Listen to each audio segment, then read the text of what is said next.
밤은 유다의 언덕 위로 천천히 내렸다.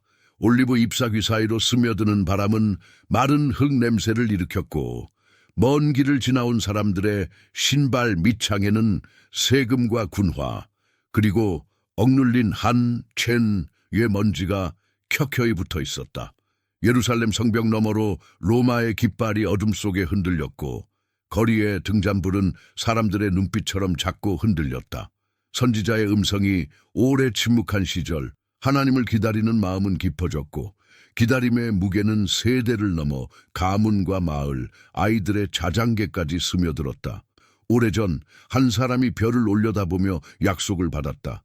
하늘 가득한 별빛을 셈할 수 없듯 그의 후손도 셀 수 없으리라는 말씀, 그리고 모든 민족이 그를 통해 복을 얻으리라는 말씀이 그의 가슴에 새겨졌다. 그 이름은 아브라함.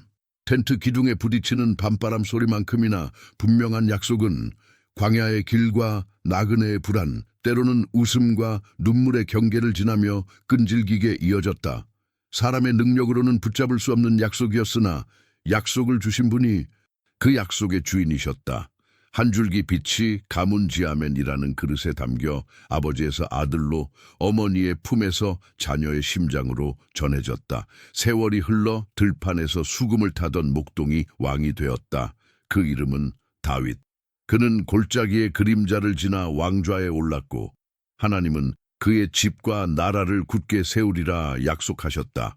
왕궁의 화려함 뒤에는 여전히 양우리 냄새와 풀 향기가 배어 있었고 그 소박함 안에 영원이라는 단어가 싹 텄다. 이 약속은 왕조의 흥망을 넘어서는 것이었고 역사의 변덕과 유배의 눈물 속에서도 꺼지지 않는 등불이 되었다.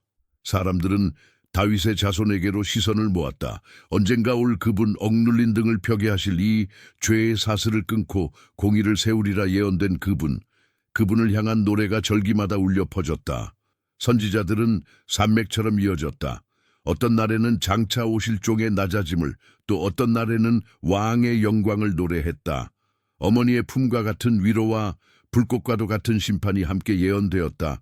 좌절한 마음을 다시 일으키는 약속들, 상한 갈대를 꺾지 않으시며 꺼져가는 심지를 끄지 않으시는 자비의 손길, 그러나 거짓과 폭력을 뒤엎으시는 거룩의 손길, 이 이스라엘의 노래가 되었다. 사람들은 그 말씀을 외웠고 아이들은 어른들의 무릎 위에서 그 이야기를 들으며 잠이 들었다. 족보 지투프는 단순한 기록이 아니라 약속이 흘러온 강의 지도였다. 그러나 약속의 길은 언제나 반짝이기만 하지는 않았다. 로마의 쇠붙이 냄새, 헤롯의 건축과 의심, 검은 그림자처럼 따라붙는 밀고와 두려움이 있었고 억울함은 마음속 깊은 곳에서 한으로 뭉쳤다. 열심당원들의 칼날은 밤마다 갈려나갔고 제사장들의 옷자락은 성전의 돌바닥 위에서 바스락거렸다. 바리새인의 질문과 서기관의 잉크, 가난한 자의 손마디 굳은 살과 과부의 두 랩돈이 한 도시 안에 함께 존재했다. 하나의 땅에 서로 다른 목소리가 뒤엉켜 있었지만 모든 목소리가 언젠가 오실 분을 향해 약하게 남아 떨고 있었다. 갈릴리 바다에서는 그물을 수선하는 손길이 새벽마다 바닷물에 불렸다. 농부들은 바람의 방향과 비의 때를 살폈고 목수의 집에서는 톱밥 냄새가 가족의 식탁으로 스며들었다.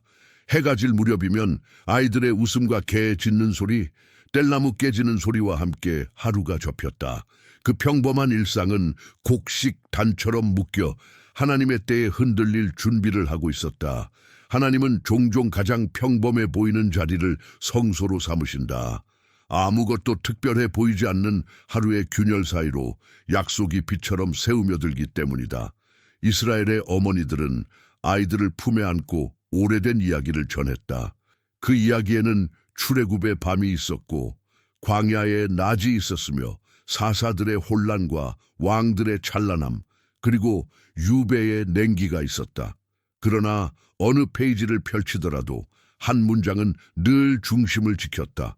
하나님은 우리를 잊지 않으셨다. 그 문장이 세대를 이어주었다. 한국의 집안에서 족보를 펼치듯 이 땅의 사람들도 이름과 이름 사이에 흐르는 의미를 더듬었다.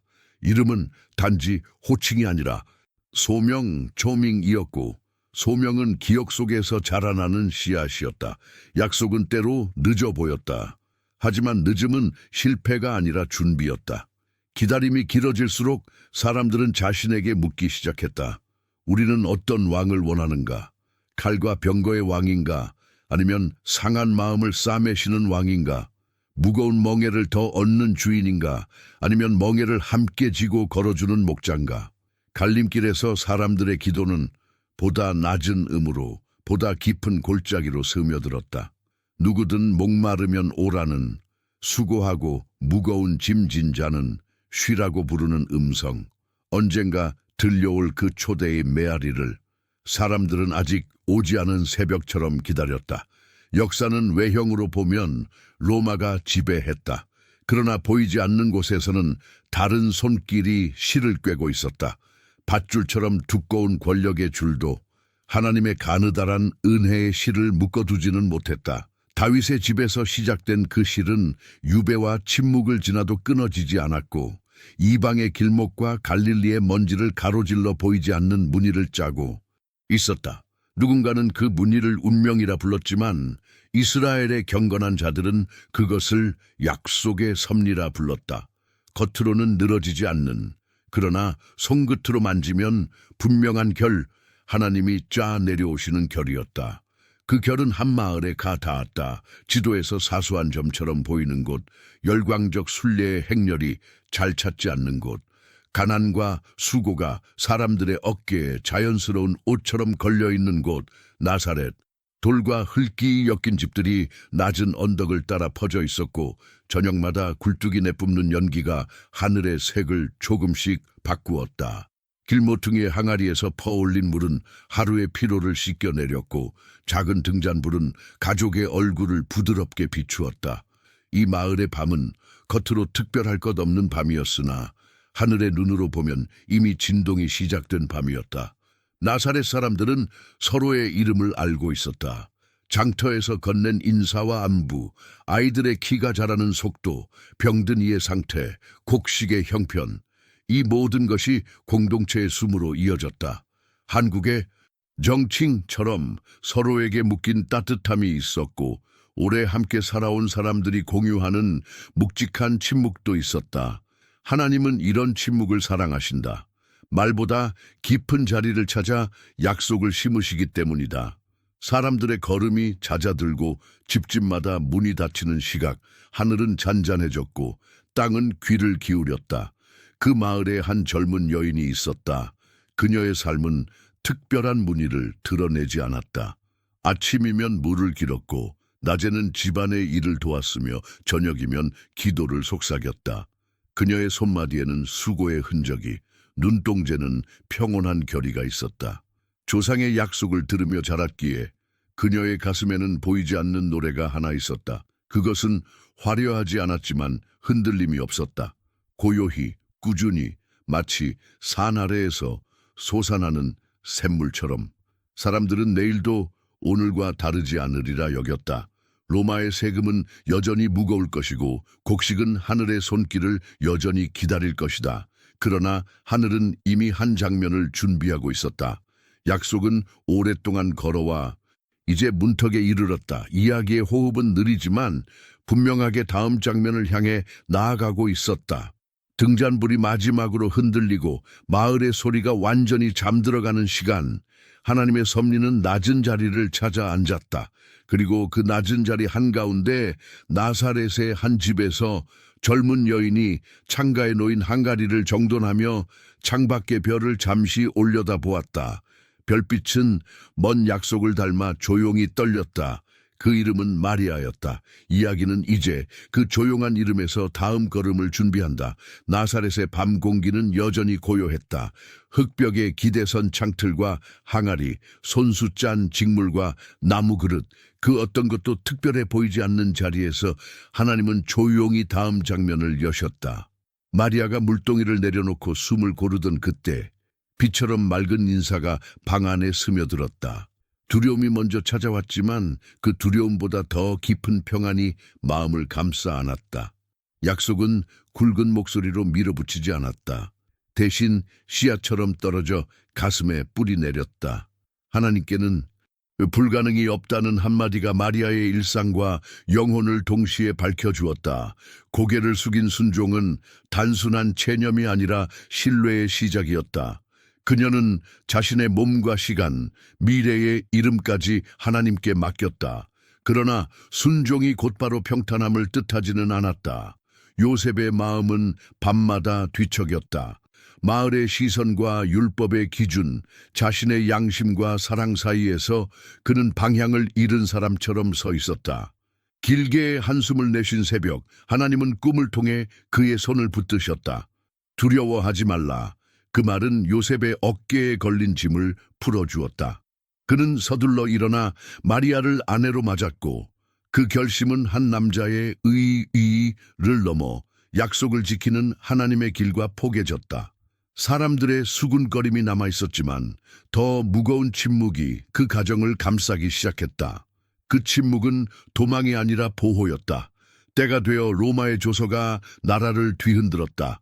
각자 본향으로 가서 호적하라는 명령.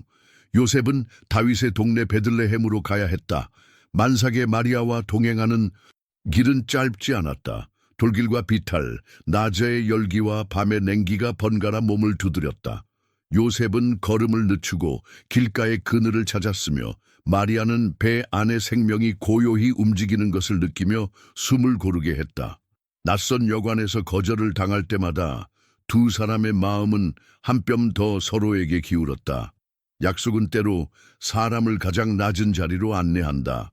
그러나 그 낮음이 바로 하나님이 오시는 문턱이었다. 문턱을 넘는 밤은 생각보다 소박했다. 여관의 방은 이미 가득했고 마구간 한 켠이 그들에게 허락되었다. 집 냄새와 짐승의 숨, 하늘의 별빛과 등잔불의 떨림이 겹쳐지는 자리에서 아이는 세상에 왔다. 마리아는 아기를 싸서 구유에 눕혔다. 세상의 왕에게 어울리는 금빛 천도 왕자도 없었지만 하나님의 영광은 가난을 부끄럽게 하지 않았다. 오히려 가난을 빛나게 했다. 그 밤 들판에서는 양을 지키던 목자들에게 하늘의 소식이 먼저 전해졌다. 두려움으로 웅크린 그들에게 큰 기쁨의 소식이 열렸고 그들은 서둘러 와서 구유의 누인 아이를 보았다. 목자의 눈에 비친 것은 단순한 아기가 아니라 오래 기다린 위로의 시작이었다. 마리아는 그 말들을 마음에 간직하고 눈을 감은 채 고요히 되뇌었다. 하나님은 약속하셨고 지금 이루고 계신다. 날이 지난 뒤 율법의 규례를 따라 아기는 예루살렘 성전에서 주께 드려졌다. 작은 제물과 함께 올려진 감사는 크기를 넘어 의미로 가득했다. 오랜 세월 하나님을 기다려온 한 노인은 아기를 품에 안고 눈을 감았다. 이제는 평안히, 그의 목소리는 떨렸지만 확신에 찼다. 그리고 또 다른 노인은 금식과 기도로 세월을 엮어온 사람이었다. 그녀의 눈빛은 봄비처럼 맑았고 입술은 기쁨을 감추지 못했다. 예언은 번개처럼 요란하지 않았다. 대신 비처럼 땅속 깊이 새우며들었다. 예루살렘의 돌바닥은 그날 유난히 따뜻했다. 베들레헴의 밤이 다시 깊어질 즈음 먼 동방에서 별을 살피던 학자들이 길을 떠났다. 하늘의 징후를 읽어왔던 그들은 별 하나가 다른 때와 다른 숨을 쉬고 있음을 알아차렸다. 오랜 여정 끝에 그들은 아기와 어머니가 있는 집을 찾았다. 학자들의 옷자락에는 먼지와 향기가 함께 배어 있었고 그들의 눈동자는 경외가 번졌다. 그들은 엎드려 경배하고 보화를 열었다. 황금은 왕의 존귀를, 유향은 기도와 예배의 향기를, 모략은 고난의 그림자를 예고했다. 기쁨과 경외 속에서도 약속의 길에는 이미 십자가의 냄새가 아주 희미하게 섞여 있었다. 밤이 깊어갈수록 그 냄새는 아직 멀리 있었지만 분명했다. 그러나 약속은 언제나 환영만 받지 않는다. 권력은 새 왕의 소식을 불편해했고 의심은 칼자루를 더 단단히 잡았다. 동방의 학자들에게는 다른 길로 돌아가라는 꿈이, 요셉에게는 서둘러 떠나라는 꿈이 주어졌다. 그 꿈들은 도피가 아니라 인도였다. 요셉은 한밤중에 일어나 마리아와 아기 그리고 몇 가지 살림살이를 챙겼다. 길 위로 떠오른 달빛이 침묵을 길게 끌었다. 이집트를 향한 발걸음은 낯설음과 두려움을 동반했지만 한 걸음마다 보이지 않는 손이 동행했다. 유대 땅을 뒤로 하고 국경을 넘어갈 때 마리아는 아기를 더 가까이 품에 안았다. 아이의 숨결은 작고 고르며 따뜻했다. 그 온기는 피곤과 공포의 경계를 넘어 하나님이 여전히 가까이 계심을 말해주었다. 이집트의 하늘은 달랐다. 강의 냄새, 시장의 언어, 신들의 이름과 제사의 방식, 모든 것이 낯설었지만 삶은 낯설m 속에서도 길을 만들었다. 요셉은 손에 익은 일을 찾았다. 나무를 자르고 다듬고 맞추는 일은 어느 땅에서나 땀과 정직을 요구했다. 마리아는 새로운 물길과 골목, 값을 흥정하는 법을 배웠다. 그들은 이방의 땅에서 작은 집을 세웠고 그 작은 집은 다시 성소가 되었다. 아이는 그 집의 중심에서 자랐다. 낮에는 햇살이, 밤에는 등잔불이 아이의 얼굴을 쓰다듬었다. 때때로 마리아는 조용히 창을 열고 별을 올려다보았다. 별자리는 달랐지만 약속의 하늘은 같았다.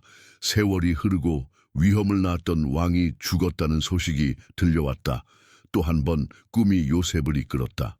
돌아가라. 그러나 유대로 곧장 올라가는 길목에서 그는 다시 멈춰섰다. 새로운 권력의 그림자가 여전히 짙었기 때문이다. 그는 갈릴리로 방향을 틀었다. 베들레헴에서 시작된 이야기는 다시 나사렛으로 돌아왔다. 돌담과 흙집, 목수의 작업대와 돌절구가 있는 그 평범한 골목으로 사람들은 돌아온 가족에게 조심스럽게 자리를 내주었고 아이의 이름을 불러주었다. 이름은 단지 호칭이 아니라 부르심이었다. 그 부르심은 가정의 식탁과 마을의 장터, 안식일의 예배와 들판의 바람 사이를 잇는 보이지 않는 실이 되었다. 나사렛에서의 나날은 크게 드러나지 않았다. 그러나 침묵은 공백이 아니었다. 침묵은 성장의 시간이었다. 아이는 어머니의 노래를 따라 발음을 익혔고 아버지의 손놀림을 보며 나무 냄새를 알았다. 기도는 형식이 아니라 숨처럼 배어들었다. 감사와 순종, 자비와 정의, 이 단어들이 아이의 마음에서 천천히 의미를 얻어갔다. 마을의 어른들은 때때로 아이의 눈빛에서 설명하기 어려운 깊이를 보았다. 밤이면 집집마다 등잔불이 꺼지고 별빛이 지붕 위에 얹히면 마리아는 여전히 많은 말들을 마음에 간직했다. 요셉은 손에 남은 톱밥을 털어내며 하늘을 올려다보았다. 그들의 침묵은 여전히 보호였다. 그리고 그 보호는 곧 길이 될 준비를 하고 있었다. 약속은 서두르지 않는다. 그러나 멈추지도 않는다.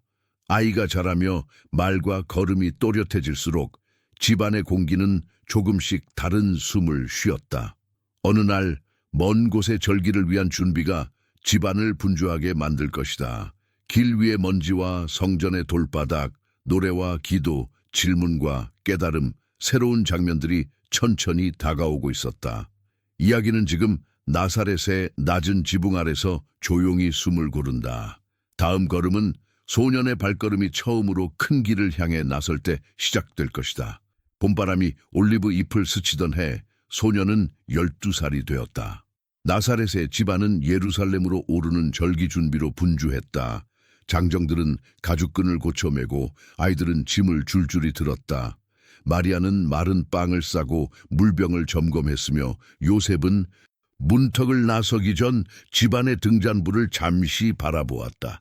그 불빛은 오랜 기다림처럼 작고 단단했다. 소녀는 말없이 그 불빛을 마음에 새긴 채 먼 길을 향해 걸음을 떼었다. 예루살렘에 가까워질수록 사람들의 발소리가 한 덩어리의 파도처럼 커졌다. 돌길은 수많은 발자국으로 반질거렸고 성전산을 향해 오르는 노래는 낮은 음에서 높은 음으로 서서히 올라갔다. 한국의 집에서 자라 큰 제사나 명절을 처음 크게 치를 때 아이가 느끼는 설렘처럼 소년의 가슴도 빠르게 뛰었다. 성전의 흰 돌들이 햇빛을 받아 환하게 빛났고 그 빛은 눈을 찡그리게 만들었지만 마음을 환히 열어주었다. 제사장의 발걸음, 레위인의 노래, 방문객들의 기도, 모든 것이 하나님을 향해 모여들었다. 절기의 날들은 빠르게 지나갔다. 소녀는 성전 뜰에서 나고 자란 율법의 말들을 조용히 주워 담았다. 그는 묻고 또 들었다. 질문은 무례하지 않았고 경청은 얕지 않았다. 대답을 들을 때마다 그의 눈은 깊어졌고 더 묻고 싶을수록 더 고요해졌다. 어떤 장로는 고개를 갸웃했다. 나이에 비해 사려가 깊구나. 다른 이는 소년의 질문에 되묻다가 잠시 말을 멈추고 생각에 잠겼다. 말과 말 사이 성전의 바람이 오갔다. 절기가 끝나고 무리가 흩어지는 날, 고향으로 향하는 길은 다시 소리로 가득했다. 친족들과 이웃이 섞여 걷다 보면 아이들은 사촌 무리 속에, 어른들은 짐과 이야기 속에 섞여버린다. 마리아와 요셉도 그렇게 행렬 속에 섞여 한나절을 걸었다. 그러나 해가 기울 무렵 소년의 얼굴이 보이지 않았다. 가슴이 덜컥 내려앉는 소리가 들릴 만큼 마리아의 손이 식었다. 그들은 친족에게 물었고 서로의 얼굴을 확인했지만 소년은 어디에도 없었다. 길은 갑자기 낯설어졌고 발밑에 돌이 더 거칠어졌다. 그들은 다시 예루살렘으로 발을 돌렸다. 그날 밤 성벽 근처의 집들에 불빛이 하나둘 켜졌다. 요셉은 골목을 훑었고 마리아는 장터와 우물 주변을 찾았다. 둘째 날 그들은 성전 가까운 골목을 돌아다녔다. 셋째 날 아침 성전 뜰에서 사람들의 작은 원이 만들어진 곳에 소년이 있었다. 그는 앉아 있었고 주위에는 율법에 익숙한 자들이 둘러서 있었다. 소년은 조용히 듣고 때로는 바르게 물었으며 대답할 때는 짧고 분명했다. 놀람은 과장이 아니라 정직한 반응이었다. 그 나이에 목소리로부터 이런 길이가 나오리라 기대하지 않았기 때문이다. 마리아가 다가서자 오래 눌러두었던 감정이 눈가까지 차올랐다. 오랜 공포 뒤에 찾아오는 안도는 때로 꾸짖음의 모양을 하고 나타난다. 우리는 얼마나 애가 탔는지 모른다. 그녀의 말은 떨렸고 엄한 듯했으나 사랑으로 젖어 있었다. 소녀는 고개를 들어 어머니와 아버지를 바라보았다. 그리고 조용히 말했다. 왜 나를 찾으셨나요? 나는 내 아버지의 일에 머물러 있어야 했습니다. 문장은 짧았지만 마치 성전의 기둥처럼 속이 채워져 있었다. 그는 선을 넘지 않았고 그러나 경계를 분명히 했다. 그가 말한 아버지가 누구인지 두 사람은 알았지만 거기까지 들여다볼 용기를 아직 갖지 못했다. 그날 소녀는 부모와 함께 나섰다. 성전의 돌바닥을 떠날 때 그의 발걸음은 망설이지 않았다. 순종은 마음의 방향을 바꾸지 않고도 가능하다. 그는 어머니와 아버지를 향해 순종했고 마음은 여전히 하나님을 향해 열려 있었다. 나사렛으로 돌아오는 길, 세 사람의 침묵은 서로 다른 리듬을 가졌다. 마리아는 그의 말을 마음 깊은 곳에 접어넣었고 요셉은 소년의 어깨를 스치며 자주 고개를 끄덕였다. 소년은 하늘의 구름과 들의 풀을 가만히 바라보았다. 길은 길답게 길었다. 나사렛의 나날이 다시 시작되었다. 물독의 냄새, 톱밥 가루, 갓 구운 빵의 온기, 저녁마다 들리는 이웃의 안부, 모든 것이 제자리를 찾았다. 그러나 제자리라는 말은 정체를 뜻하지 않았다. 소녀는 키가 자랐고 말은 더욱 온화해졌으며 행동은 더욱 신중해졌다.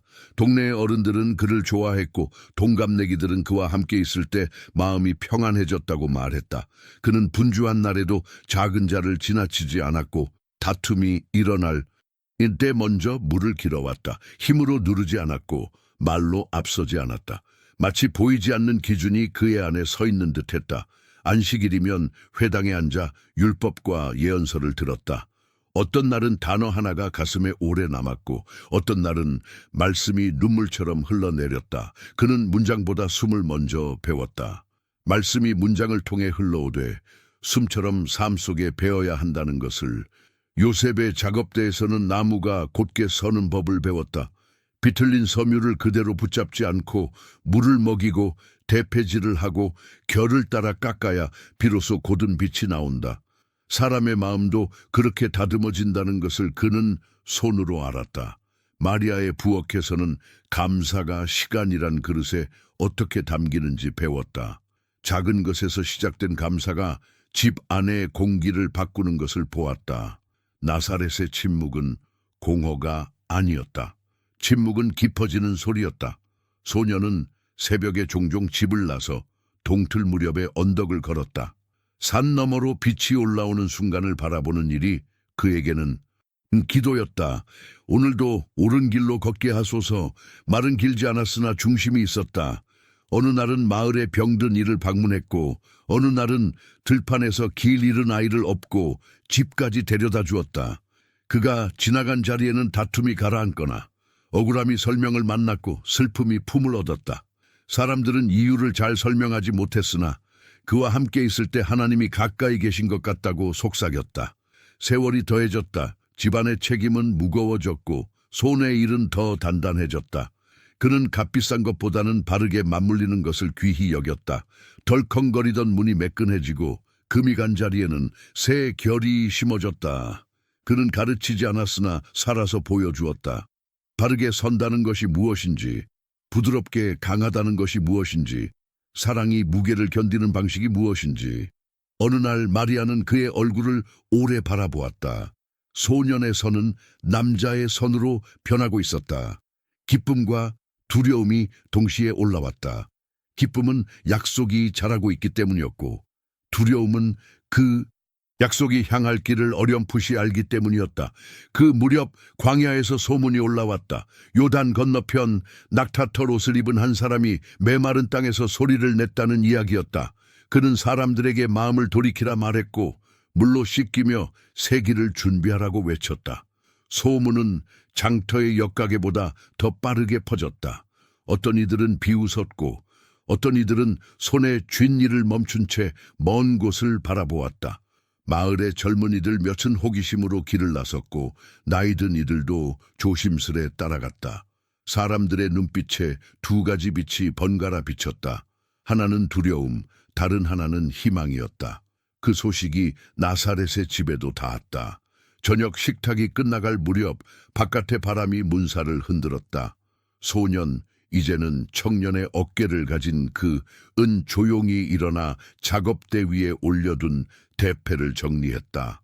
요셉은 아들의 손놀림을 보며 한동안 말이 없었다. 마리아는 조용히 밥그릇을 치웠다.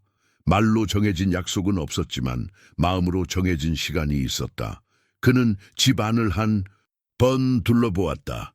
손에 익은 도구들, 장롱 위 접어둔 천, 창가의 항아리, 문지방의 빛, 모두가 그에게 배운 것들을 다시 그에게 돌려주는 듯했다.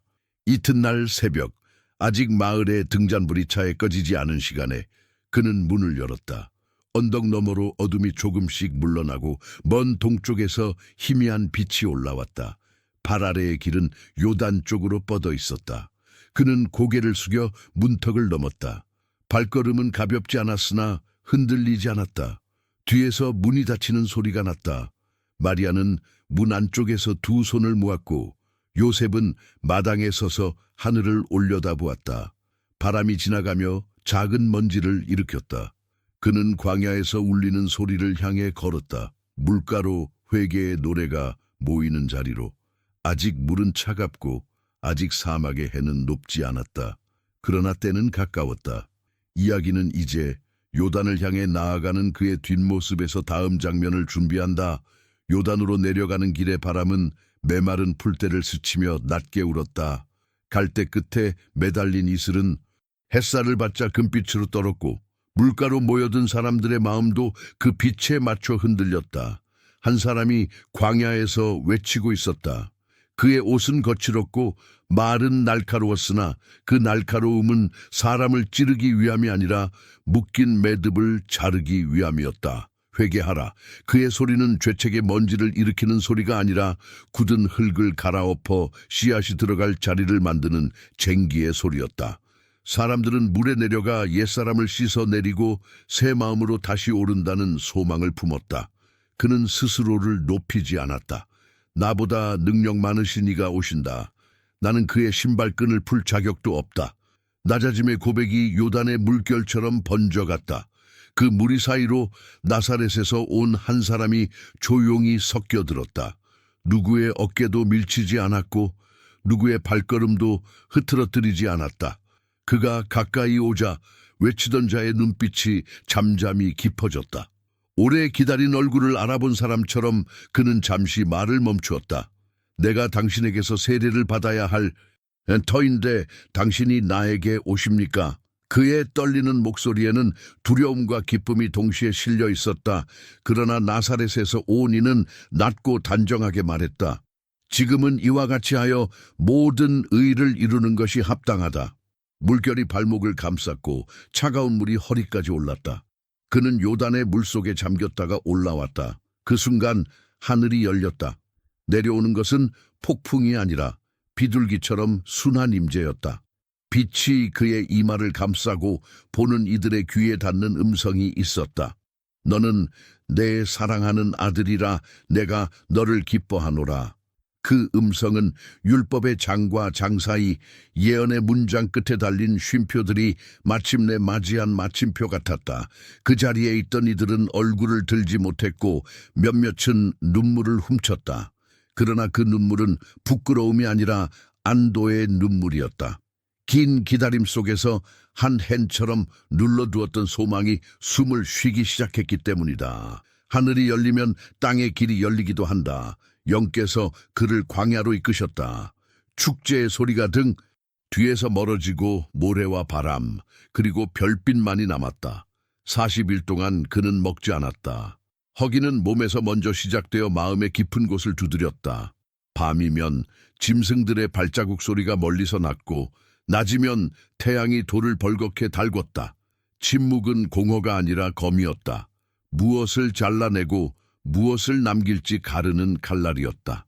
그때 시험하는 자가 다가왔다. 그의 말은 부드럽고 설득력 있었지만 그 끝은 늘 엇나간 길로 이어졌다. 네가 하나님의 아들이거든 이 돌들에게 명하여 떡이 되게 하라.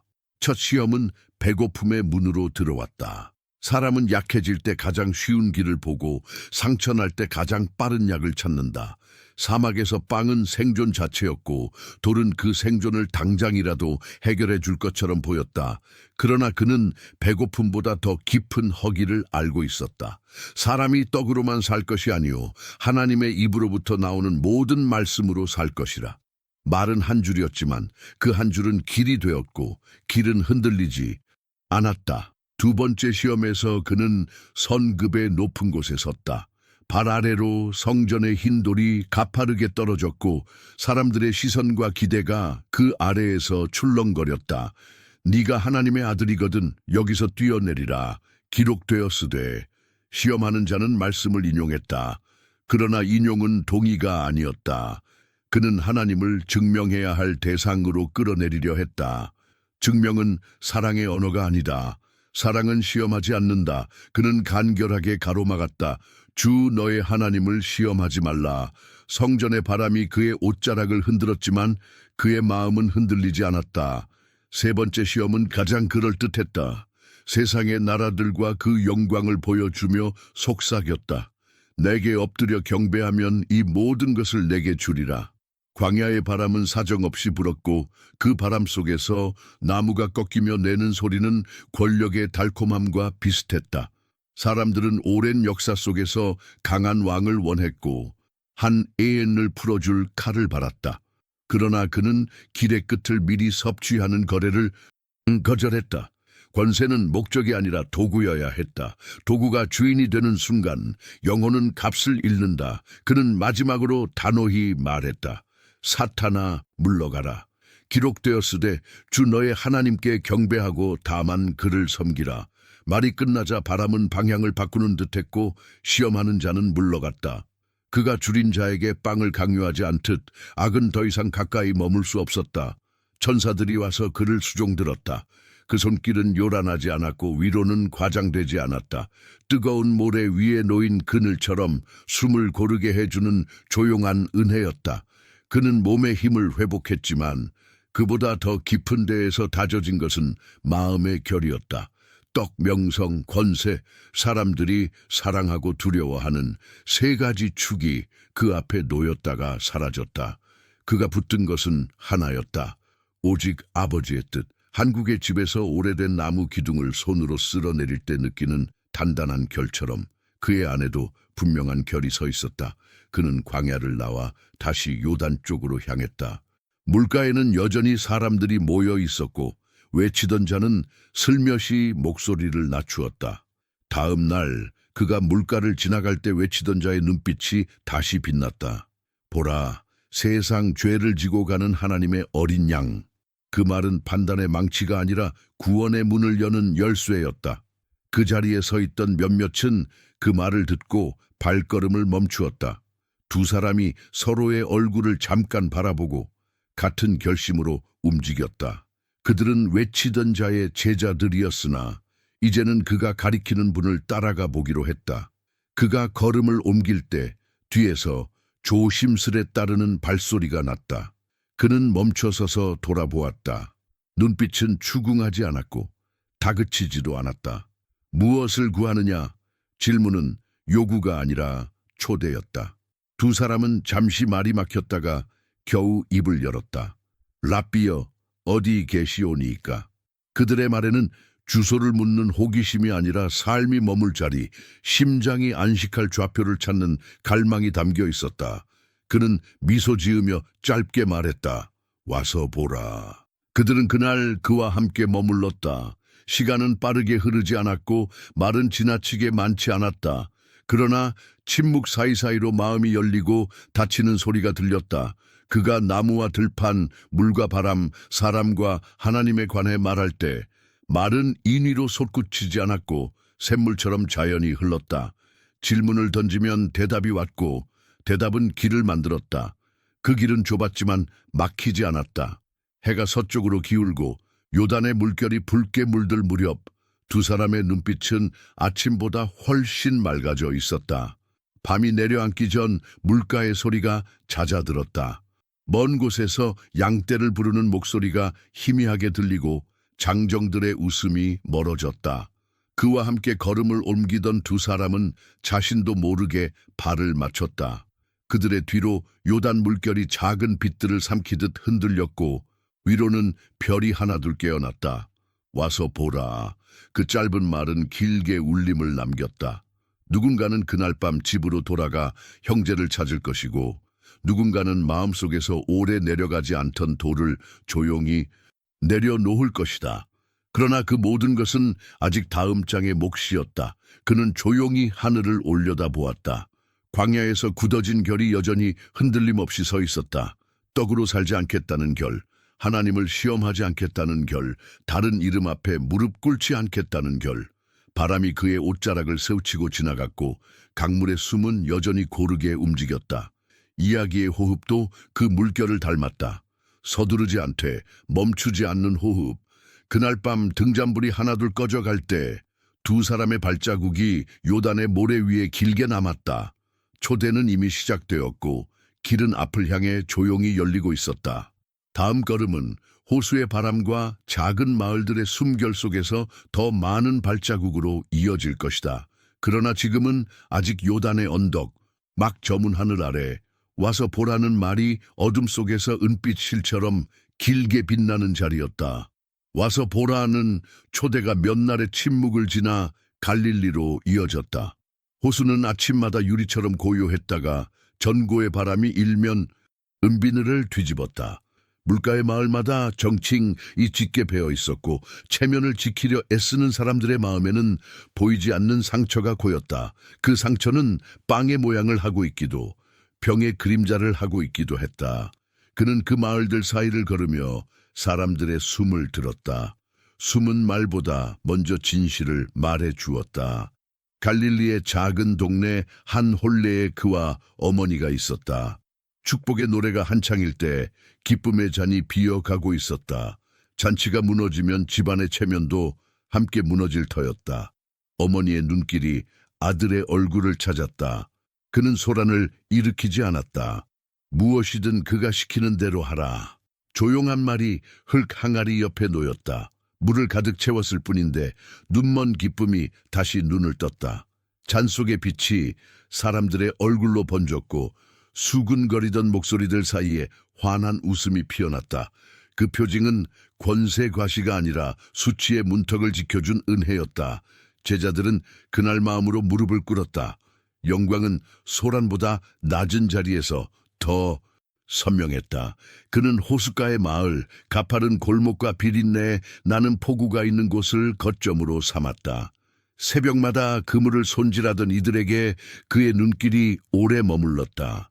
한밤의 허탕으로 지친 사람에게 깊은 데로 가라는 말은 얼핏 무모해 보였다. 그러나 말씀에 따라 다시 던진 그물은 새벽비처럼 예기치 않게 무거워졌다. 물 위로 끌어올린 것은 고기만이 아니었다. 두려움과 체념, 스스로를 정한 한계가 함께 올라왔다. 두려워하지 말라. 이제부터는 사람을 낚으리라. 배는 물가에 남았고 그들은 발에 묻은 물기를 털며 그를 따랐다. 낡은 밧줄을 푼 자리에 새로운 결속이 묶였다. 안식일 회당의 돌바닥 위에서 그는 읽고 가르쳤다.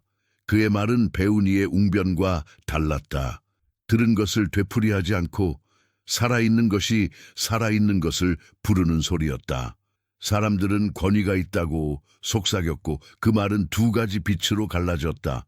하나는 환히 밝아져 눈물을 만들었고 다른 하나는 눈살을 찌푸리게 만들었다. 그날 회당 한켠에서 억눌린 음성이 터져 나왔다. 오랜 어둠이 사람의 입술을 빌려 소란을 냈다. 그는 꾸짖지 않고도 굳게 서 있었다. 잠잠하라. 그에게서 나오라. 말이 떨어지자 어둠은 사람을 찢지 못하고 뒤로 물러났다. 소란은 잠잠해졌고 사람 하나는 자유롭게 숨을 쉬었다. 그날 저녁 한 집에서는 10병의 누운 이가 그의 손길 아래서 미열처럼 사라지는 평안을 맞았다. 해가 지자 문 밖으로 사람들이 몰려왔다. 그는 사람을 다루지 않았다. 사람을 만지셨다. 병든 살은 온기를 되찾았고 마른 마음은 물을 만났다. 새벽이 오기 전 그는 종종 한적한 곳으로 물러났다. 많은 손이 그를 찾을수록 그는 더 깊은 침묵을 찾았다. 기도는 도망이 아니었다. 기도는 중심으로 돌아가는 길이었다. 다시 마을로 내려오면 그의 눈길은 언제나 낮은 자리부터 더듬었다. 문턱에 주저앉은 이, 손에 굳은 살이 깊은 이, 속으로 울어 목이 쉰 이, 그들에게 먼저 말이 갔다. 깨끗하게 되라. 일어나 걸으라. 말씀은 명령 같았으나 실은 창조의 숨이었다. 이전에 없던 길이 그들의 발밑에 생겼다. 산비탈에 사람들이 모였다. 그는 앉으셨고 듣고자 하는 자들이 둘러앉았다. 복됨이 어디서 시작되는지, 마음이 가난한 자의 눈이 왜 먼저 하늘을 보는지, 자비가 어떻게 세상을 지탱하는지, 깨끗한 마음이 어떻게 하나님을 본다는 말인지, 그는 율법을 무너뜨리지 않고 그 심장을 보여주었다. 땅의 논리로는 약한 자리로 보이는 것들이 하늘의 계산에서는 첫 자리가 되는 이유를 말로만이 아니라 눈빛으로 설명했다. 듣던 이들 중 누군가는 울었고 누군가는 오래 움켜쥔 돌을 천천히 내려놓았다. 그날 산에서 내려온 사람들의 발걸음은 가벼운 노래를 닮았다. 그러나 같은 말은 돌처럼 무거워 어떤 이의 이마를 찌푸리게도 했다. 그는 비유로 말했다. 씨 뿌리는 자가 나가 씨를 뿌렸다. 길바닥과 얕은 흙, 가시덤불과 좋은 땅. 사람들은 자신의 가슴을 더듬어 보기 시작했다. 한국의 들판에서 논이 물고가 막히면 온 논이 상하는 법을 아는 농부처럼 누군가는 자기 마음의 물고가 어디에서 막혔는지 떠올렸다. 겨자씨처럼 작은 것이 자라 큰 가지가 되는 이야기에 아이들이 먼저 웃었다. 하나님 나라는 이렇게 자란다. 그 말은 사내 아이의 장난 같은 희망이 아니라 씨앗이 흙을 밀어올리는 실제였다. 사람들이 그를 따르자 다른 눈들도 그를 쫓았다. 안식일에 말라버린 손이 펴지는 것을 본 날 어떤 이들은 놀라 두 손을 모았고 어떤 이들은 법이 무너졌다며 속으로 경계를 세웠다. 그는 법을 가볍게 여기지 않았다. 그가 되돌려준 것은 손의 기능만이 아니라 안식의 의미였다. 안식이 사람을 위해 주어진 것이라는 단순한 진실이 오래된 습관의 굳은 껍질을 깨뜨렸다. 미리 익어가는 사이사이 율법에 익숙한 자들의 미간은 자주 깊어졌다. 그들의 질문은 날카로웠고 그의 대답은 짧았다. 짧았기에 더 멀리 갔다. 한 번은 지붕이 열렸다. 내 친구가 들 것을 밧줄에 매달아 내렸다. 방 안의 공기가 숨을 멈췄다. 그는 병든 자의 몸보다 먼저 그의 마음을 보았다. 내 죄가 사함을 받았다. 보이지 않는 것을 먼저 말했을 때 방 안에 몇몇 눈빛이 차가워졌다. 그는 그 차가움 앞에서 물러서지 않았다. 일어나 걸어가라. 들것이 어깨로 다시 올라갈 때 집안의 바닥은 기쁨의 발소리로 울렸다. 죄사함과 일어섬이 같은 숨을 쉬는 장면을 본 자들은 그날 이후로 아침마다 자신에게 물었다. 나는 어디에 눕혀 있었는가? 그는 사람을 모으려 하지 않았다. 그러나 사람들이 모였다. 물가에서는 배가, 산비탈에서는 아이들이, 회당에서는 질문이 그를 애워쌌다. 그는 분별 없이 모두에게 시간을 주지 않았다. 때로는 한 사람을 위해 무리를 떠났고 때로는 무리를 위해 홀로 밤을 새웠다. 그의 걸음에는 평형이 있었다. 가난한 자에게 기쁜 소식을, 묶인 자에게 자유를, 눈먼 자에게 다시 봄을, 이것이 그의 오늘이었고 내일도 될 것이었다. 그러나 모든 내일이 갈릴리에만 머물 수는 없었다. 호수의 바람은 여전히 그의 뺨을 식혀주었고 사람들의 감사는 여전히 그의 옷자락을 붙들었지만 마음의 나침반은 다른 방향을 가리키기 시작했다. 어느 날 새벽 그는 물가에서 기도하다 눈을 들었다. 산 너머로 빛이 올라왔고 그 빛은 호수를 건너 들판을 씻었다. 제자들이 그를 찾았다. 모든 이가 주를 찾습니다. 그는 고개를 끄덕였으나 다른 말을 덧붙였다. 다른 마을들로 가자. 거기서도 전하리니 내가 이를 위하여 나아왔노라. 그날 이후 그의 발걸음은 갈릴리의 경계를 어루만지며 서서히 넓어졌다. 사마리아로 내려가는 길목의 바람, 유대로 이어지는 먼지길, 예루살렘을 향해 모여드는 절기의 발소리, 이 모든 것이 멀리서부터 낮게 들려오기 시작했다. 갈릴리의 집들에서는 아침마다 그를 기다리는 눈빛이 있었고 저녁마다 그의 이름을 부르는 기도가 있었다. 그러나 그는 머무르지 않았다. 머무름이 사랑일 때가 있고 떠남이 사랑일 때가 있다. 그의 떠남은 도망이 아니었다. 더 많은 자리가 사랑을 기다리는 것을 아셨기 때문이다. 해질, 력, 호숫가의 물결이 잔잔했다. 그는 마지막으로 물 위의 빛을 한동안 바라보았다.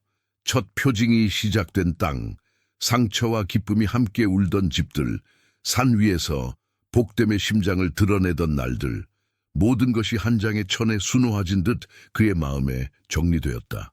제자들의 발에는 여전히 물과 톱밥과 먼지의 냄새가 섞여 있었다.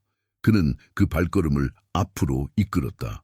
길은 이제 더 멀리 이어질 것이고 갈릴리에서 타오르기 시작한 불은 다른 도시들의 밤을 밝히기 시작할 것이다. 이야기는 지금 호수의 숨을 뒤로 두고 길 위로 오른 그의 뒷모습에서 다음 장면을 준비한다. 바람은 방향을 바꾸고 절기는 가까워진다. 갈릴리에서 자란 씨는 이제 더 넓은 밭을 향해 흩어질 것이다. 갈릴리의 새벽바람은 여전히 호수의 표면을 얇게 흔들었지만 그의 마음의 나침반은 남쪽을 가리키고 있었다. 그는 제자들을 불러 조용히 말했다. 멈춤의 시간이 아니라 나아갈 시간이라고. 갈릴리에서 피어난 불빛을 들고 더 먼 어둠 속으로 들어갈 때가 되었다고.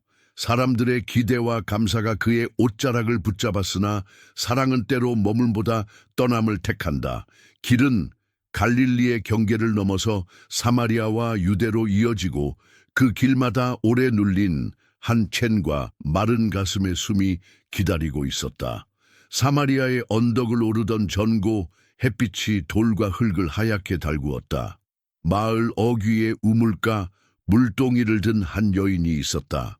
사람들의 시선에서 비껴난 낮의 시간, 그는 그녀에게 먼저 말을 건넸다. 물을 좀 달라. 단순한 부탁이었으나 오래 굳은 경계선이 살짝 흔들렸다.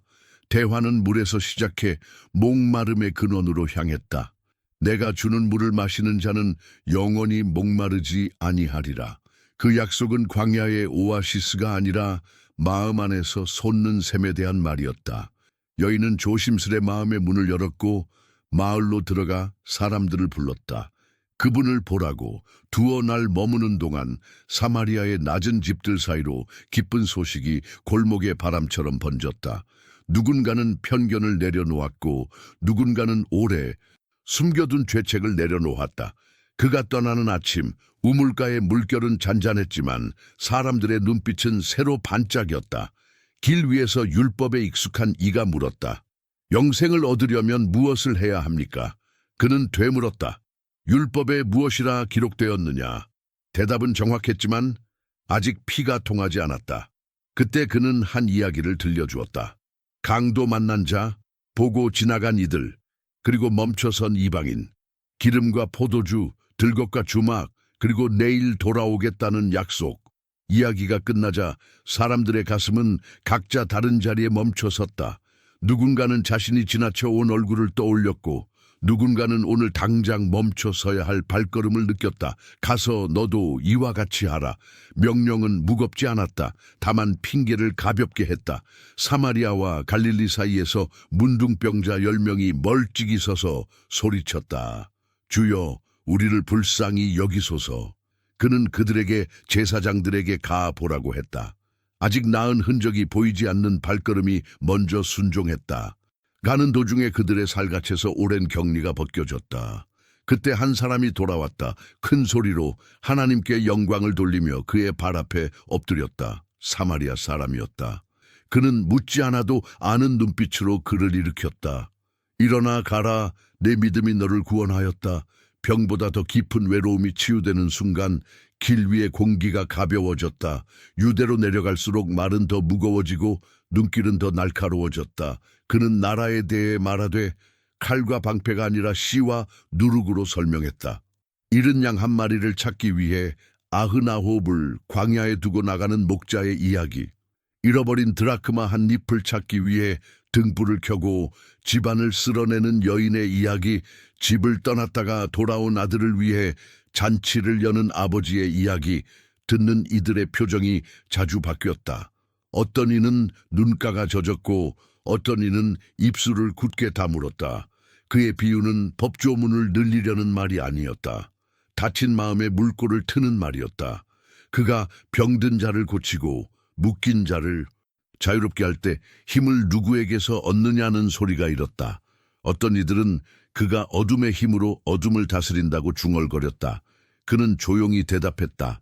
스스로 갈라진 집은 설 수 없다. 말은 짧았지만 그 짧음이 곧 진실의 길이를 증명했다. 그날 저녁 한 여인은 돌 무더기 사이에서 숨을 거두지 않았다. 그를 둘러싼 시선이 돌을 찾을 때 그는 땅에 손가락으로 무엇인가를 그리셨다. 그리고 고개를 들었다. 너희 중에 죄 없는 자가 먼저 돌로 치라. 발소리가 하나둘 사라질 때 손에 들린 돌이 아니라 가슴속 오만이 먼저 바닥에 떨어졌다. 그는 여인을 정죄의 틀에 가두지 않았다. 다시는 죄를 짓지 말라. 금지의 문장이 아니라 새로 살 수 있다는 허락의 문장이었다. 그 무렵 베다니에서 소식이 왔다. 주여, 주께서 사랑하시는 자가 병들었습니다. 나사로. 그의 이름을 듣자 제자들의 눈빛이 복잡해졌다. 유대로 다시 가는 길은 위험했다. 돌이 날아든 기억이 그들의 발목을 잡았다. 그러나 그는 서두르지 않았다. 이틀을 더 머문 뒤에 조용히 말했다. 우리 친구 나사로가 잠들었다. 내가 깨우러 가노라. 제자들은 헛기침을 했다. 주여, 잠들었으면 낫겠나이다. 그는 단호히 덧붙였다. 나사로는 죽었다. 그러나 너희가 믿게 하려 한다. 도마가 낮게 속삭였다. 우리도 함께 가서 죽자. 두려움과 충성 사이 그의 말은 진실했다. 베다니에 이르렀을 때 집 안에는 조문객들의 한숨과 울음이 포개져 있었다. 마르다가 먼저 달려나왔다. 주께서 여기 계셨더라면 내 오라버니가 죽지 아니하였으리이다. 그녀의 말은 원망이 아니라 사랑의 무게였다. 그는 그녀의 두 눈을 바라보며 말했다. 내 오라비가 다시 살아나리라. 그녀는 마지막 날의 부활을 말했으나 그는 오늘의 시간을 열었다. 나는 부활이요 생명이라. 나를 믿는 자는 죽어도 살겠고. 말이 끝나기도 전에 마리아가 울며 달려왔다. 그의 발 앞에 엎드린 눈물은 베다니의 흙과 섞여 작은 진흙을 만들었다. 그때 그도 우셨다. 사람들이 조용히 속삭였다. 보라, 그를 얼마나 사랑하셨는가. 무덤 앞에 서자 그는 돌을 옮기라 하셨다. 냄새가 나리라는 마르다의 현실적인 말이 조심스레 걸렸다. 그러나 순종은 현실을 외면하는 눈이 아니라 현실을 넘어서는 믿음의 발걸음이었다. 돌이 옮겨지고 그는 하늘을 우러러 작은 숨을 내쉬었다. 아버지여, 내 말을 들으신 것을 감사하나이다. 그리고 큰 소리로 외치셨다. 나사로야 나오라. 사람들의 눈동자가 커졌다. 얽매인 천을 두른 채 걸어 나오는 형체가 있었다. 울음소리는 놀람의 외침으로 바뀌고 베다니의 집안에는 다시 빵 굽는 냄새가 퍼졌다. 그날 많은 이가 믿었다. 그러나 믿음의 불이 밝아질수록 어둠은 더 짙은 모양을 취한다. 도성 안에서는 회의가 열렸고 신중을 가장한 두려움이 계획을 낳았다. 그는 잠시 한적한 곳으로 물러나 제자들과 함께 머물렀다. 때는 이미 절기를 향해 움직이고 있었다. 여리고로 내려가는 길, 먼지 쌓인 돌무더기 위에 한 남자가 올라섰다. 키가 작아 군중 너머로 보이지 않자 그는 뽕나무 가지를 붙잡고 올라가 어린아이처럼 숨을 고르며 그를 기다렸다. 그가 그 아래에 이르자 멈춰 섰다. 삭개오야, 속히 내려오라. 오늘 내 집에 유하여야 하겠다. 사람들은 웅성거렸다. 죄인의 집에 들어간다고. 그러나 그 집에서는 지갑보다 먼저 마음이 열렸다. 내 소유의 절반을 가난한 자들에게 주겠나이다. 누군가의 것을 빼앗은 일이 있으면 네 갑절로 갚겠나이다. 약탈의 손이 나눔의 손으로 바뀌는 데에는 길지 않은 시간이 필요했다. 단지 진실한 초대와 응답이 필요했다. 오늘 구원이 이 집에 이르렀다. 여리고의 저녁 바람은 그날따라 부드러웠다. 길은 계속 예루살렘을 향했다.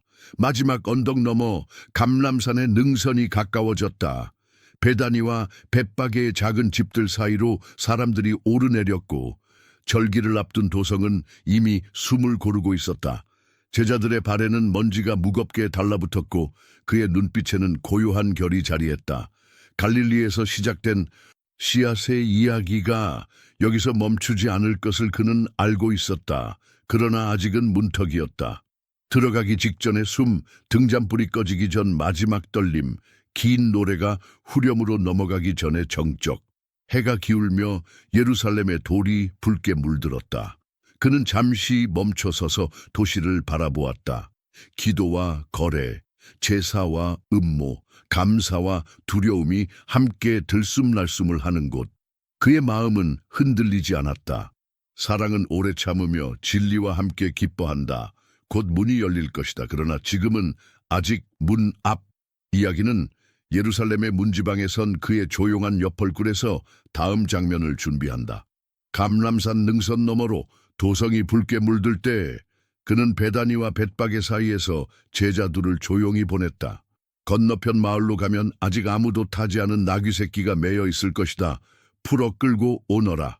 한 집의 문설주 곁에 매인 짐승의 숨결이 차분히 오르내렸다. 주인이 까닭을 묻자 그들은 짧게 대답했다.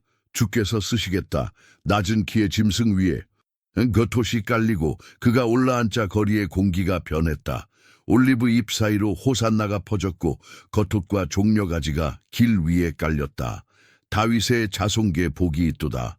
환호 사이에서 그는 도성을 바라보며 조용히 눈물을 흘리셨다. 돌과 금으로 덮인 도시가 보지 못한 평안, 자주 지나쳤던 긍휼. 그는 울며 속삭였다. 오늘 너를 평화로 인도할 길을 알았더라면. 성전에 들어가자 장사치들의 소리와 동전 부딪는 소리가 제단의 호흡을 덮고 있었다. 그는 상을 뒤엎고 비둘기 파는 자들을 내몰았다. 기록되었으되 내 집은 만민의 기도하는 집이라 불리리라. 너희는 강도의 소굴을 만들었도다. 분노는 무질서가 아니라 거룩의 질서였다. 그날 성전 뜰에 남은 것은 소란이 아니라 침묵이었다. 그 침묵 속에서 눈먼 자가 길을 찾았고 저는 자가 다리를 폈다. 아이들의 호산나는 법조문의 나를 무디게 했고 그 이름을 싫어한 이들의 미간은 더 깊어졌다. 며칠 동안 그는 낮에는 성전에서 가르치고 밤이면 감람산에서 쉬었다. 세금과 권세, 부활과 율법, 계명의 핵심이 무엇인지에 대한 질문이 쏟아졌다. 그는 짧게 대답했고 비유로 심장을 보이셨다. 포도원 주인의 아들 이야기, 돌아오라 부르던 종들을 거절하고 마침내 아들까지 밀어낸 포도원의 비유를 말할 때 말은 이야기였지만 이야기 속 거울은 듣는 자의 얼굴을 비추었다. 많은 이가 그의 말에서 생명을 맡았지만 어떤 이들은 그 생명 앞에서 계획을 세웠다. 그를 어떻게든 때 안에 잡자. 절기는 가까웠고 사람들의 마음은 두 갈래로 갈라졌다. 무교절 첫날 그는 제자들에게 유월절을 준비하라 하셨다. 정해진 표시를 따라 한 다락방이 준비되었다.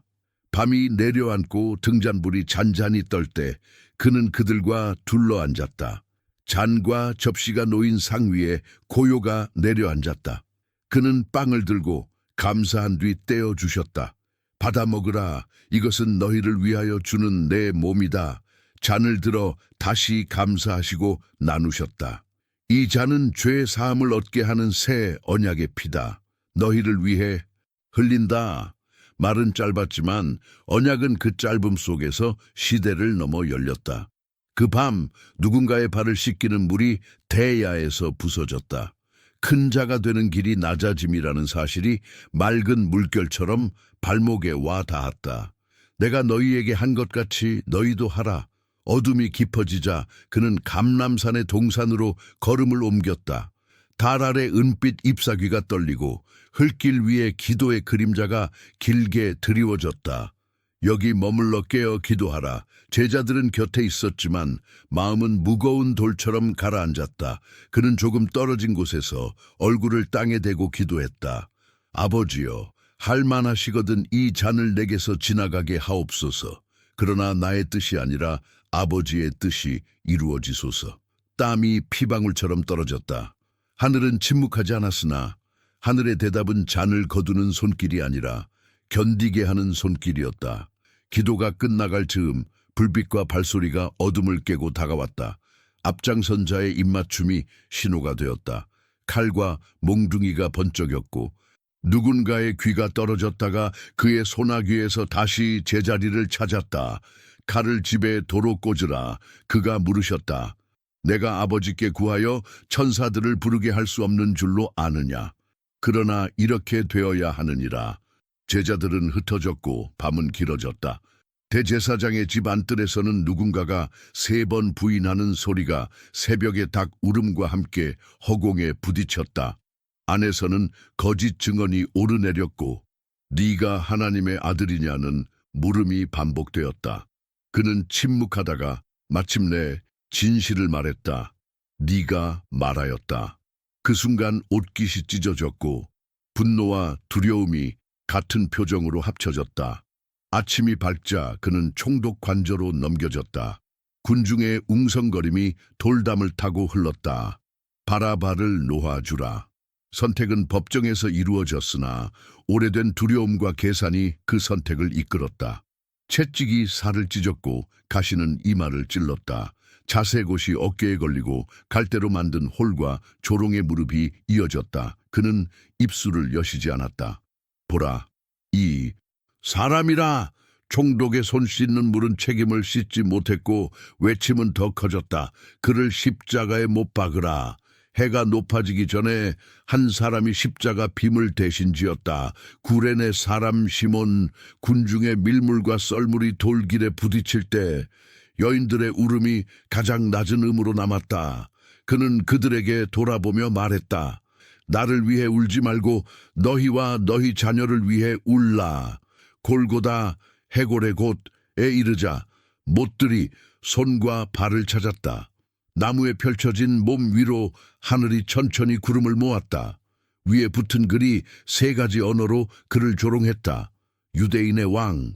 양쪽에는 각기 다른 죄로 묶인 2사람이 매달렸다. 한 사람은 욕했지만 다른 한 사람은 조용히 고백했다. 주여, 주의 나라에 임하실 때 나를 기억하소서. 오늘 네가 나와 함께 낙원에 있으리라. 그 말은 절망이 벽에 부딪혀 부서지는 소리가 아니라 절망 너머 문이 열리는 소리였다. 아래에서는 옷을 제비 뽑고 머리와 고개는 조롱의 리듬을 탔다. 그러나 그의 입술은 다르게 열렸다. 아버지여, 저들을 사하여 주옵소서. 자기들이 하는 것을 알지 못함이니이다. 시간이 기울자 해가 있을 때 어둠이 내려앉았다. 성전 휘장이 위에서 아래로 찢어지는 소리가 들렸고 땅이 흔들렸다. 그는 갈증을 말했고 마지막에 조용히 외치셨다. 다 이루었다. 그리고 아버지, 내 영혼을 아버지 손에 부탁하나이다. 머리가 숙여지자 어느 백부장이 떤 목소리로 속삭였다. 참으로 이 사람은 의인이었다. 저녁이 가까워지자 아리마대 사람 요셉이 용기를 내어 그의 몸을 달라 했다. 깨끗한 세마포로 싸서 아직 사람이 묻힌 적 없는 바위 무덤에 모셨다. 무덤 어귀에는 큰 돌이 굴려졌고 향품과 모략의 냄새가 조용히 번졌다. 해가 지고 절기의 안식이 시작되자 도시의 소리는 숨을 낮췄다. 어둠 속에서 누군가는 울었고 누군가는 문을 잠갔다. 누군가는 서둘러 경비를 세우고 봉인을 찍었다. 사람의 손은 문을 막을 수 있었으나 하늘의 시간을 막을 수는 없었다. 그 밤 작은 다락방과 좁은 골목, 무덤 앞 돌의 차가운 표면까지 모든 것이 침묵했다. 침묵은 패배의 공백이 아니었다. 깊은 숨, 다음 장을 준비하는 고요였다. 안식일의 시간이 길게 드리워지고 등잔불이 하나둘 꺼져갔다. 이야기는 지금 봉인된 돌 앞의 정적에서 멈춰 선다. 아직 새벽은 아니다. 그러나 새벽을 잉태한 밤이다. 안식의 긴 숨이 끝나갈 무렵 새벽은 어둠의 가장자리에서 조용히 배어나왔다. 향품을 든 여인들의 발이 차가운 돌바닥을 스쳤다. 무덤 앞의 바람은 밤새 식었고 봉인은 여전히 무거워 보였다. 그러나 돌은 이미 굴려져 있었고 침묵은 더 이상 죽음의 것이 아니었다. 번개 같은 흰 빛이 잠깐 스쳐 지나가자 그 빛보다 더 깊은 고요가 여인들의 심장에 내려앉았다. 여기 계시지 않다. 살아나셨다. 말은 짧았으나 한 채널 오래 눌러오던 세대의 가슴을 열어젖히기에 충분했다. 두려움과 큰 기쁨이 한 몸처럼 그들의 발을 재촉했다. 골목을 휘감아 달리는 숨 사이로 새벽이 도시의 지붕 위에 펼쳐졌다. 소식은 물길처럼 번졌다. 두 사람이 달렸다. 돌문이 열린 어둠 속 아마포가 놓여있고 수건이 따로 개켜있는 것을 보았을 때 그들의 눈빛이 서로를 스쳤다. 슬픔이 갑자기 사라진 것은 아니었다. 다만 절망이 설명되지 않는 여백을 처음으로 만났다. 한 사람은 무덤 곁에 남아 울었다. 왜 우느냐라는 물음이 등 뒤에서 낮게 울릴 때 그녀는 눈물 사이로 그를 정원지기쯤으로 여겼다. 주님을 어디에 모셨는지 그가 이름을 불렀다. 한 번 부드럽게 그녀의 무릎이 풀렸다. 라보니 포옹은 미뤄졌고 사명은 당겨졌다. 형제들에게 가라. 슬픔을 품에 안고 살던 시간이 끝나고 기쁨을 안고 달려야 할 시간이 시작되었다. 그날 해가 기울 무렵 두 사람이 엠마오로 내려가는 길을 걷고 있었다. 저녁의 빛이 누렇게 마을을 감쌌고 그들의 대화는 무거운 솥처럼 바닥에 붙어 있었다. 한 낯선 이가 다가와 걸음을 맞췄다. 질문은 간단했고 대답은 길었다. 그가 모세와 예언서로부터 시작해 반드시 지나가야 했던 길을 풀어낼 때 말은 머리가 아니라 가슴을 데웠다. 마을 어귀에 이르자 그들은 그를 붙들었다. 함께 머무소서. 빵을 들고 감사하고 떼어주는 순간 눈이 열렸다. 그는 보이더니 보이지 않았다. 밤길이 두렵지 않았다. 그들은 즉시 돌아섰다. 닫힌 문을 두드리는 손끝에서 길에서 타오른 불이 방 안으로 번졌다. 정말로 살아나셨다. 도성 안 문들이 빗장으로 걸린 방에서 숨들이 가느다랗게 이어졌다. 그가 가운데 서서 말했다. 평안이 너희에게. 손과 옆구리의 자리가 빛에 잠깐 닿았다. 기쁨은 믿기 어려울 만큼 컸고 믿기는 너무 쉬울 만큼 분명했다. 숨을 불어넣듯 그가 맡기셨다. 보냄의 숨, 용서의 길. 그러나 그 자리에 없던 한 사람이 있었다. 보지 않고는 믿지 않겠다. 일주일이 길게 느껴졌다. 다시 문이 닫힌 저녁 그가 또 서셨다. 평안이 너희에게. 상처 자리를 건네받은 손끝이 떨렸다. 고백이 방 안의 공기를 바꾸었다. 살아있는 믿음은 증거를 삼키고 증언으로 남는다. 갈릴리의 호수는 계절의 바람을 따라 결을 바꿨다. 밤새 던진 그물이 아침에도 비어 있을 때 물 위에서 낯익은 음성이 들려왔다. 그물을 배 오른편에 던져라. 뜬 모를 순종이 물결을 뒤집었다. 모닥불 위 숯이 붉어지고 빵과 물고기의 냄새가 새벽 공기에 섞였다. 그는 물었다. 네가 나를 사랑하느냐? 3번 같은 질문 다른 깊이. 대답은 어색했고 상처는 아직 아물지 않았다.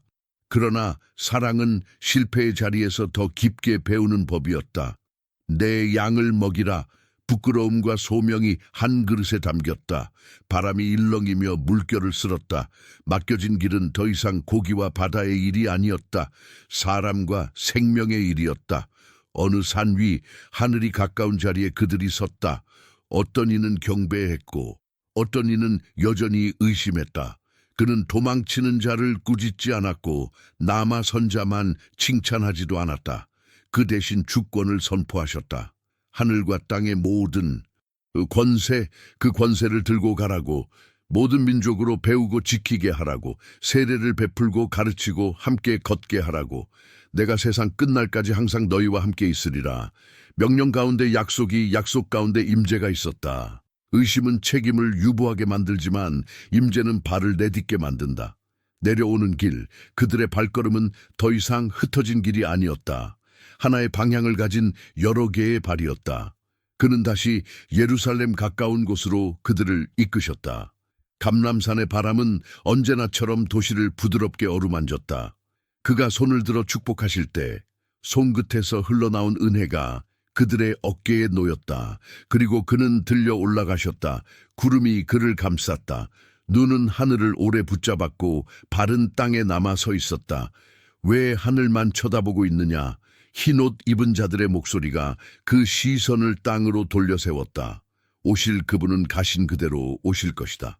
돌아가는 길, 그들의 마음에는 슬픔과 공포 대신 찬송이 자리를 잡았다.